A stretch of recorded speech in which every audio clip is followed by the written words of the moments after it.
If your menu bar has disappeared in Mozilla Firefox, don't worry. It's usually just hidden, and in this quick video, I'll show you exactly how to get it back in seconds. This is a simple fix that can save you a lot of time if you need quick access to tools, settings, bookmarks, or browser options that are normally found in the menu bar. If this tutorial helps, please take a moment to hit like and subscribe for more fast and easy tech fixes. Now let's jump right in. First, open Mozilla Firefox on your computer. Once Firefox is open, look near the top of the browser where your tabs are located. You want to right-click on any empty space near your tabs. Make sure you do not right-click on a tab itself because we want to open the browser's toolbar options. After you right-click, a menu will appear.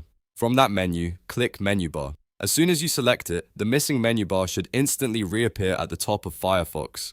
You'll now see the familiar File, Edit, View, History, Bookmarks, Tools, and Help options back on your screen. If you ever want to hide it again later, you can simply repeat the same steps and click Menu Bar once more to toggle it off. This is a very handy trick to know, especially if your Firefox layout changes or if the menu bar gets turned off by accident. And that's it. Your missing menu bar is back in Mozilla Firefox. If this video helped you out, make sure to like the video, subscribe to the channel, and check out more quick browser tutorials. Thanks for watching, and I'll see you in the next one.